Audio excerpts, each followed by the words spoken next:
Magandang gabi, Binibining Shoko. Ako po si Jessie Faith Manaba. Ang video na ito ay nais kong ipabatid ang moral lesson na isinulat ni Dr. Jose Rizal sa kwentong El Filibusterismo.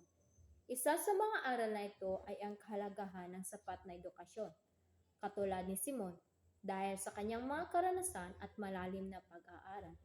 Mayroon siyang malawak na kaalaman, ginamit niya ang kaalaman na ito upang patalsikin ang mga prayle at ibaba sila mula sa kanilang mga posisyon at gamitin ang kanyang karunungan upang maghiganti at parusahan ang mga kurang. Ipinapakita nito ang kahalagahan ng pagtindig laban sa pang-aapi at kawalang katarungan. Kahit na sa harap ng malaking panganib sa personal na buhay ni Simon. Gayunpaman, hindi nagtagumpay si Simon dahil masyadong malakas ang kanyang mga kalaban, kaya pinili niyang tapusin ang kanyang sariling buhay sa halip na ang kanyang mga kalaban ang pumatay sa kanya.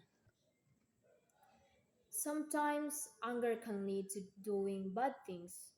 Sometimes you can control it because of your desperation to save and help who you love. Sometimes revenge is not the way to solve problems, but still you have to control your emotions, even if it's hard to do so. Ang kwento, ang kwento din ito ay nagpapakita ng kaugalian ng ating lipunan na hanggang ngayon meron pa rin.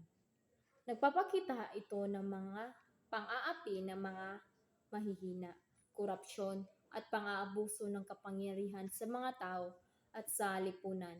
Isa itong paalala sa atin na kailangan natin itong makatarungang pamumuhay sa ating lipunan. And that's all.